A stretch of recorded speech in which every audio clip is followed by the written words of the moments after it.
Assalamualaikum warahmatullahi wabarakatuh. Alhamdulillah, alhamdulillahi rabbil alamin. Assalatu wassalamu ala ashrafil anbiya'i wal mursalin. Sayyidina wa maulana Muhammadin. Ashhadu an la ilaha illallah wa ashhadu anna Muhammadar Rasulullah. Allahumma salli ala Sayyidina Muhammadun musyahabihil wal ikhram. Ya wal jalila wal ikhram. Alhamdulillah, bertemu lagi dengan saya Guru Mursyid Syekh Nur Muhammad Buya Irwan Maulana Al-Khalidi, Sumatera Barat, Jakarta, Indonesia. Dalam rangka meningkatkan iman dan takwa kita, tentunya tidak lepas daripada belajar dan berbagi-bagi wawasan ilmu pengetahuan kepada sesama. Dalam channel kesayangan kita, Buya Pasaman Timur, dalam rangka tolabul ilmi dari Majelis Zikir Ma'rifatullah, tentunya kita sebagai umat tidak luput daripada kelalaian dan kealpaan kita kepada Allah. Insya Allah dalam waktu dan kesempatan yang diberikan Allah yang sangat kita muliakan ini, tentunya kita manfaatkan dengan bermuzakarah, berbagi wawasan kepada kita sesama. Insya Allah mudah-mudahan bermanfaatlah hendaknya buat kita. Para jemaah yang dirahmati Allah rahimakumullah. Kita mengetahui dan menyadari sekali kalau kualitas kode etik password dari Al-Quran itu adalah Alif Lam Mim. Alif Lam Mim adalah salah satu penjabaran yang dituntut oleh kerahasiaan dan hanya orang-orang yang berilmu yang bisa memahami makna daripada 3 huruf tersebut. Kalau kita sudah bisa memaknai, insya Allah maksud dan tujuan Allah dalam Al-Quran itu akan tercapai kepada kita. Amanah-amanah Allah yang ada dalam Al-Quran itu sangatlah bisa kita laksanakan tentunya setelah terbuka ijab, yaitu hak kebenarannya. Inilah saatnya kita berpedoman kepada dalil Al-Quran, dalilnya Allah. Qudsi Allah yang mengatakan bida'lihi marifatul haq fil ilmi. Dalilku adalah sebuah kebenaran dari sebuah ilmu. Untuk itu kita belajar pada kesempatan dan waktu yang dimuliakan Allah. Tentunya dengan mencari kunci dan pemahaman daripada hakikat Alif Lam Mim dalam tujuan meningkatkan ilmu pengetahuan kepada Allah.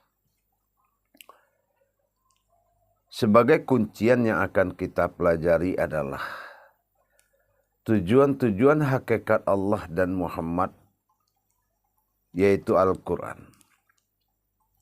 Kalau memang hakikat Allah dan Muhammadlah yang menjadi sebuah lauh mahfuz pada Al-Quran, tidak lain tidak bukan kebenaran dalil tersebut ada pada kuncian Alif Lam Mim. Alif Lam Mim adalah salah satu penjabaran baik tingkat syariat, hakikat, tarekat dan ma'rifat. Memaknainya tidak mudah sebelum kita benar-benar bertakwa kepada Allah. Menjalankan amalan-amalan ketakwaan kepada Allah. Sehingga kita dapat memahami makna atau gemboknya Al-Quran untuk mendapatkan kunciannya. Praktis memang 3 huruf, tapi sulit juga memang dipahami. Sehingga menjadi suatu tradisi arti Alif Lam Mim itu di kalangan umat Islam. Bukan menjadi suatu hal yang dibutuhkan, tetapi menjadi sebuah tradisi, yaitu pengakuan arti. Tetapi bagaimanapun alasannya, tradisikah atau tidak, tentu adalah kebenarannya di situ. Untuk lebih afdolnya, kita akan mengkaji makna-makna tersirat yang terkandung di dalam kalam-kalam Alif Lam Mim itu. Dahulu dalam pengkajian yang pernah kita sampaikan, mencari kodrat Asmaul Husna pada kodrat Alif Lam Mim. Tapi pada tayangan sekali ini, pada hari ini, kita akan mencari makna daripada Alif Lam Mim pada diri kita. Para hadirin, para jemaah yang dirahmati Allah. Kalaulah kita tahu bahwasanya seperti Alif Lam Mim, Yasin, itu satu kalam yang sangat tinggi makna dan kandungannya. Yang sangat tinggi makna dan kandungannya. Kalau kita benar-benar berpegang teguh kepada ilmu. Apa yang dikatakan berpegang teguh kepada ilmu? Mengerti jabaran yang dimaksud oleh Allah. 3 daripada cara pembacaan Al-Quran. Secara hijaiyah mengenal huruf. Dan secara jabariyah mengenal makna. Dan secara falakiyah mengenal perhitungannya. Tapi para jemaah sekalian, saat ini kita berbicara mengenai makna. Kalau makna alif kita sudah sama-sama tahu, bernamakan dia alif setelah kita ambil hijaiyahnya alif lampak atau alam batin.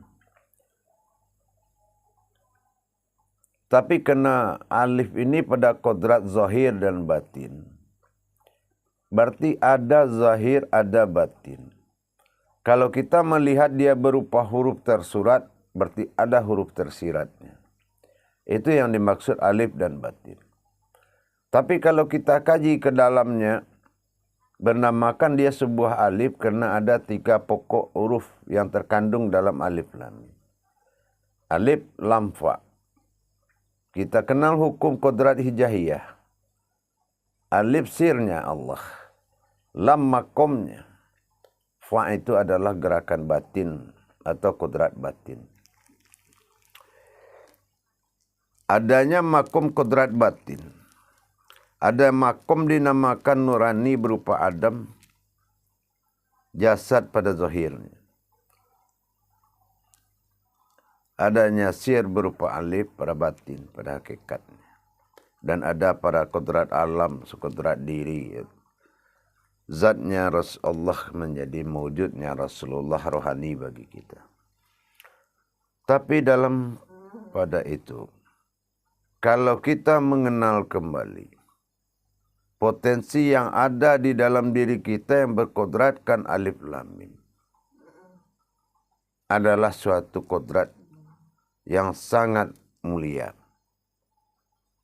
Yang sangat mulia, yang mana harus kita pahami, wajib kita ketahui. Mana pedoman kita kalau berbicara tentang Allah pada diri kita.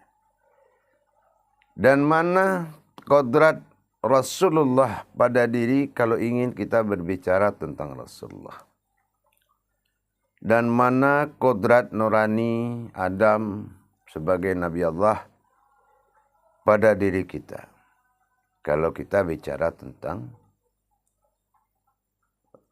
Nabi Adam alaihissalam. Tapi makna yang hakikat terkandung dalam bermakna kepada diri dari kodrat alif lam mim. Pembacaannya sangat banyak, meskipun hurufnya cukup 3. Apa yang dikatakan pembacaannya yang sangat banyak? Kalau dalam kajian hijaiyah merangkai daripada kodrat tersebut pada huruf hijaiyah. Dikatakan dalam lafaz sunnah berarti kan Allahu alam. Alamnya Allah. Arti Allahu alam. Allah lam mim. Alif lam mim. Allah alamnya Muhammad. Artinya kebesaran Allah meliputi daripada zat dan sifatnya. Itu dikatakan Allah alif lam mim.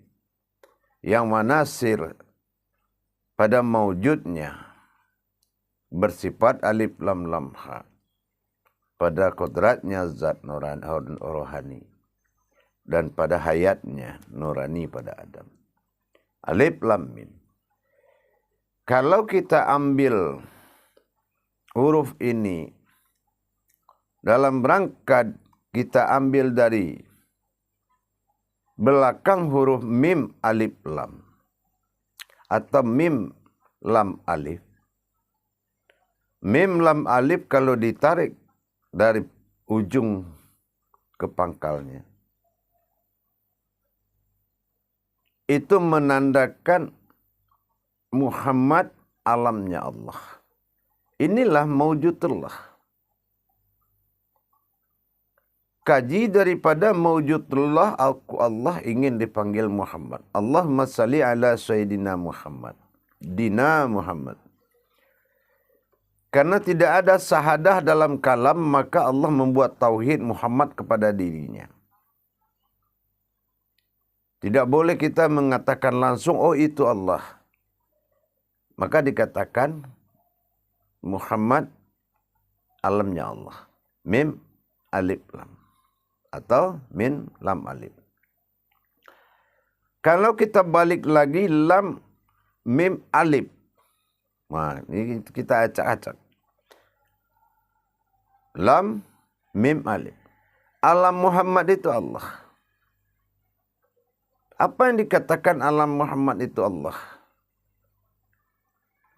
Zat Allah bersemayam di dalam arasnya. Zat Allah adalah rohani bersemayam dalam arasnya. Arasnya apa? Lahu sifat jasad bagi Allah dalam wujud batin. Tapi kalau kita balik lagi kepada lam alif mim. Lam alif mim. Alam Allah itu Muhammad. Itulah maujudullah. Di mana dikatakan wa fi anfusikum afala tubsirun. Sungguhnya aku ada di dalam dirimu. Kenapa tidak engkau pikirkan? Berarti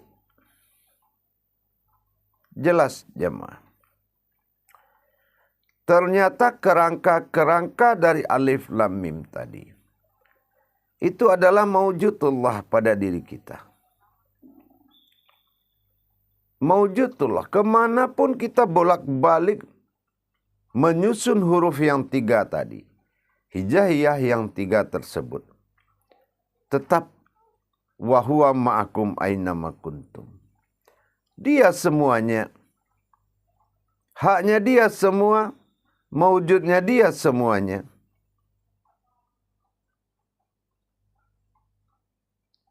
Jadi bagaimana dengan penyembahan kita kepada Allah tentang kodrat manusia dan kodrat umat dan kodrat Tuhan? Untuk mencari siapa yang disembah dan siapa yang menyembah, masih dijawab oleh alif lam mim. Semua pertanyaan-pertanyaan yang berhubungan dengan tauhid kepada Allah. Menandakan Al-Quran ini, alif lam mim adalah passwordnya Al-Quran. Kodrat kalam yang tiga ini akan selalu mengiringi dan membuat satu kenyataan. Bagaimana dengan kodrat penyembahan? Kita lihat huruf pada alif lam mim lagi. Zahirnya, dalam sifat aftar bagi Allah, sifat zahir, ahad dalam hitungan satu. Satunya ahad itu berbeda dengan satunya wahid. Kalau satunya ahad itu, ada 3 kodrat di dalam satu. Yang dilihat satu, kodratnya ada 3. Ini berpadulah kodrat alif lam mim masuk ke dalam alif, lam sebagai nurani dalam kodrat jasad, mim sebagai rohani dalam kodrat insan, alif sebagai rabbani dalam kodrat batin pada nyawa. Maka 3 perkara tadi dipisahkan di dalam Al-Quran berupa huruf yang terpisah. Padahal alif bernama alif setelah menjadi 3 kodrat menyatu. Alafa menyatukan. Bermakna lagi dalam Al-Quran terpisah huruf alif dengan lam dan mim. Kalau berpisah huruf alif dan mim, apa yang jadinya berpisah? Zatnya Allah dan sifatnya Allah atau nur dengan batinnya Allah atau Rabbani, sir atau batin. Akhirnya alif tinggal sendiri atau sir atau batin tinggal sendiri. Zat dan nur menjadi aftar. Alif lam lam ha. Aftar pada sebutan Allah, pada Tuhan bernama Allah. Tinggallah ba'dal dalam hitungan wahid, alif tunggal pada diri. Wujud pada diri, alif tunggal tersirat pada wujudnya alif. Berarti kalau dipisahkan tidak ada yang menyembah dan tidak ada yang disembah. Tapi dalam huruf alif lam mim, kodrat ini tidak menyatakan aku di sana menyembah engkau di sini yang kusembah. Tapi alif lam mim mengungkapkan kalimat itu dengan aku dizahirkan untuk menyembah. Inilah kalam daripada sifat aftar bernama ahad. Makanya huruf alif berdiri, lam dan menuju dan sujud pada mim. Kalau dalam kajian solat begitulah awalnya. Af'alullah itu hanyalah aku dalam bergerak dan akulah yang sujud kepada diriku sendiri.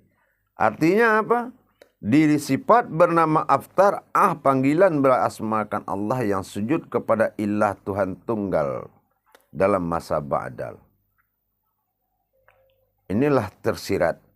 Yang tersirat disembah oleh lam mim yang tersurat. Inilah kodrat daripada sembah menyembah. Jadi sungguh luas sekali para jemaah. Penjabaran daripada makna hakikat terhadap alif lam mim tadi. Sungguh nikmat kalau kita mengkaji kebenaran Allah dalam ilmu tauhid. Meskipun tidak semua umat memahami atau memenuhi syarat-syarat untuk mendapatkan tauhid. Mungkin dari sisi niat yang belum pas, sehingga kita belum saatnya belajar. Tetapi, adakah sesuatu saat yang baik itu baik akan ditunda? tidak akan pernah baik sesuatu kebaikan apabila tertunda. Sehingga pada jemaah sekalian, kodrat alif lam mim tadi, kalau kita mengkaji tentang tauhid kepada Allah, seperti yang saya sampaikan tadi, akhirnya kodrat alif lam mim menjadi suatu pegangan. Kalau dia keluar dari kalam kaji yang dibolak-balik tadi, alif lam mim, mim alif lam alif mim, atau alif mim lam, Allah Muhammad itu adalah alam, berarti adalah berdirilah sin la to. Manusia itu adalah alamnya ibadah. Manusia memiliki alam ibadah bernama kabir. Kalau kita balikkan kepada sifat solat daripada batin, insya Allah pada jemaah, kebenaran Allah itu semakin tinggi dan ketaklukan kita semakin tinggi apabila kita sudah berbicara tentang ilmu kepada Allah. Cukup sudah lama kita mengalami sebuah pemahaman yang tidak ada ujung pangkal daripada kalamnya. Pedoman-pedoman seorang dan prinsip-prinsip seorang guru. Prinsip guru yang berbeda yang membuat kita kelelahan dalam menentukan sikap. Mana guru yang benar. Tapi kalau pemahaman itu sudah didatangkan oleh Allah dalam surah Al-Baqarah ayat 269. Mungkin tidak ada pemahaman itu yang bisa dikuasai oleh manusia. Sesungguhnya pemahaman itu pemberian dari Allah.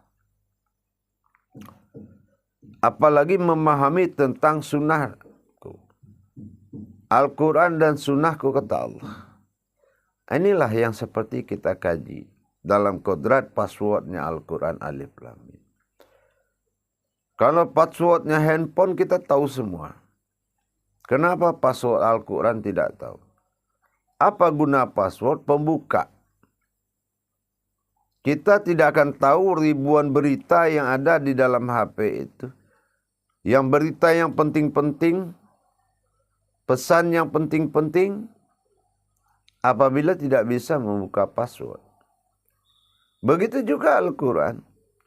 Kalau kita tidak mampu membongkar daripada passwordnya Al-Quran, kita juga tidak akan tahu. Kodrat-kodrat Al-Quran itu tidak tahu. Makna-makna ketuhanan. Mana-mana alam. Bermakna-makna kemanusiaan sebagai umat. Kenapa? Banyak pemuka-pemuka agama yang meninggalkan Al-Quran berpindah kepada kitab-kitab lain dalam membimbing umat. Saya rasa meskipun niat bagus, sebagus apapun niat kita, tapi kalau meninggalkan Al-Quran itu bukan bagus. Kesempurnaan Allah itu ada dalam Al-Quran. Cuma kita belum paham Al-Quran. Kita masih melihat Al-Quran itu Alkitab yang menyamanyamakan dengan kemampuan Alkitab lain. Padahal Alkitab Al-Quran adalah wahyu dan terbukti dalam tulisannya yang tidak pernah ditemukan oleh manusia sampai detik ini. Dan Al-Quran adalah bahasa sandi dan kode etik atau bahasa batin antara manusia dengan Tuhannya. Kalam-kalam maknanya sangat banyak. Di mana ada hurufnya, di situ ada ilmunya. Dijadikan ayat untuk mencari kauliyah, dicarikan kauliyah untuk mencari munajat. Dijadikan munajat untuk mendapatkan makrifat kepada Allah. Bukan Al-Quran itu kurang pelayanan kesempurnaan untuk ditinggalkan. Cuma yang mencari itu yang tidak sempurna untuk mendapatkan ilmu. Kenapa? Kenapa Allah tutup? Karena kita sudah merasa sempurna dan menganggap Al-Quran itu tulisan yang hanya dibaca. Kalau dibaca kita berpahala. Mungkin kedudukan itu yang membuat Allah tidak membuka hati kita untuk menemui rahasia-rahasianya dalam Al-Quran itu. Tapi kalau kita berpedoman, memaknai lebih tinggi lagi, kalau hurufnya sudah muncul ada, berarti yang membuat huruf itu ada. Kalau nyata huruf dalam Al-Quran, maka nyatalah Allah dalam batin kita. Karena penampakan dari batin kauniyah itu adalah Al-Quran. Makanya dikatakan Lauh Mahfuz. Kenapa kita memperbanding-bandingkan? Kalau tulisan-tulisan Al-Quran itu adalah bacaan sebagai Alkitab, seperti bagaimana riwayat pada Alkitab lain.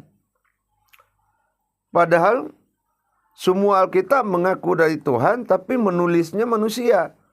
Tulisan ejaan manusia. Dan huruf-hurufnya berabjad. Tapi kalau Al-Quran tidak. Itu rakitan manusia. Manusia dalam Islam adalah manusia yang kodratnya Islam. Bukan agamanya yang Islam. Kodratnya. Makanya nggak ada orang Islam yang lahir masuk Islam. Karena memang dari dahulunya memang dia sudah dari Islam.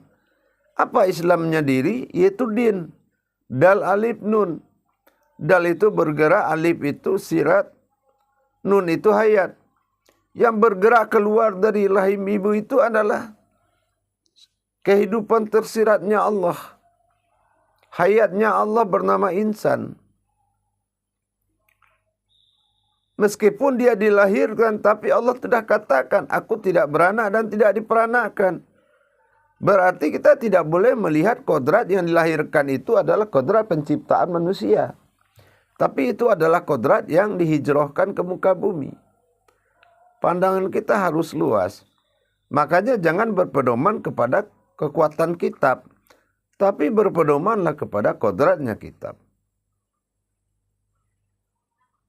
Luas sekali kalau kita memaknainya. Makanya sangat teliti Allah berbahasa dan berkalam dalam Al-Quran. Mengingat keberadaan akal dan nafsu manusia yang ingin melebihi segalanya. Itulah alif lam mim para jemaah. Dibutuhkan kodrat-kodrat pengetahuan. Allah juga katakan Al-Quran itu milik orang yang berilmu. Arti berilmu apa? Setelah kita belajar dulu tentang hijaiyahnya, tentang jabariyahnya, tentang falakiyahnya, baru bisa kita mengerti. Dan Al-Quran itu bukan sebuah tulisan juga, tapi penampakan atau lauh mahfuz daripada kodrat-kodrat batinnya Allah. Masing-masing huruf memiliki kodrat, asal usul daripada kodrat. Apa yang kita mau tahu di dunia ini ada dalam Al-Quran. Al-Quran adalah pembuka rahasia yang ada di langit dan di bumi. Tapi untuk mengungkap rahasia diri, Al-Quran telah menyimpan, memberangkaskan alif itu secara tersirat. Ditempatkan suatu berangkas besar bagi Allah. Dalam seumpamaan kata adalah makom. Ada makom-makomnya untuk mencari ketentuan diri. Alif tersirat bimbingannya rohani, alif tersurat bimbingannya akidah dan akhlak. Lengkap sudah. Tapi sayang, karena pemahaman Al-Quran berkurang, maka kita mencari pemahaman-pemahaman hadis yang lemah. Kenapa saya bilang hadis itu lemah? Ibarat pohon hanya sebuah ranting. Kalau kita bergantung di ranting itu, dia akan lama, dia akan patah. Allah bukan tataan sunnah yang membuat terjadinya kun fayakun itu. Tetapi adalah dalam masa kodrat fardu ainnya. Ada kosam-kosamnya Allah dalam Yasin. Tidak ada kalimat-kalimat yang bersifat sunnah dalam dalil-dalil Allah mulai dari Qudsi. Mewujud kepada Al-Qudus. Kudus berupa sifat wahyu. Wahyu adalah syafaat menjadi 4 kodrat. Fikli, khawli, khalbi, dan khariri. Menjadi tingkah laku Allah pada diri dalam wujudnya Muhammad. InsyaAllah para jemaah, mudah-mudahan bermanfaat buat kita semua. Senang saya kepada pencinta-pencinta Allah, pencinta Tauhid. Sudah lama kita hidup dalam Alkisah yang tidak nyata. Mudah-mudahan dengan kehadiran YouTube ini, bisa kita menikmati paling tidak sepertiga usia kita hidup dengan Allah Subhanahu wa Ta'ala. Pantaslah kalau hujan itu terus-menerus tidak berhenti, memaknai tangisan Allah yang sangat merindukan umatnya. Ibarat kita menunggu orang tua yang sudah lama tidak pulang, menunggu anak dari rantau yang sudah lama tidak pulang. Begitulah Allah. Dirinya adalah wujud yang berjanji kepada wujudnya sendiri. Mencari diri dengan diri, kalau bertemu bukanlah diri. Tuhan itu bukan sebuah diri, tapi sebuah wujud. Itulah maknanya. Maka dia jadikanlah diri, agar dia menikmati ketuhanannya. Maka berikanlah haknya. Dirikanlah hak ketuhanannya pada diri kita. Sesungguhnya kita dizuhirkan hanya untuk menyembah Allah. Tapi kalau asal usul kita, pasti kita mengkaji diri dan Tuhan. Inilah makna alif lam mim. InsyaAllah mudah-mudahan berkah buat kita semua, para hadirin, para saudaraku semuanya, tanpa ada tujuan dan maksud yang lain. Berbagi ilmu dan berwawasan. Mudah-mudahan bermanfaat buat kita semua. Baik para hadirin, para penonton, dan para jemaah, dimanapun berada. Kalau ingin mendapatkan bimbingan tentang ilmu tauhid kepada Allah, silakan menghubungi nomor telepon yang telah kita siapkan di kolom deskripsi pada YouTube. Mudah-mudahan ada jodoh untuk berhubungan batin dalam rangka bertauhid kepada Allah. Tentunya dengan rukun syarat yang harus dipenuhi sebagai kita makhluk. Tidak ada ilmu tanpa adab. Semua ada adabnya. Barakallahu ya karim ya rahman ya rahim. InsyaAllah. Akhirul kalam wabillahi taufiq wal hidayah. Wassalamualaikum warahmatullahi wabarakatuh.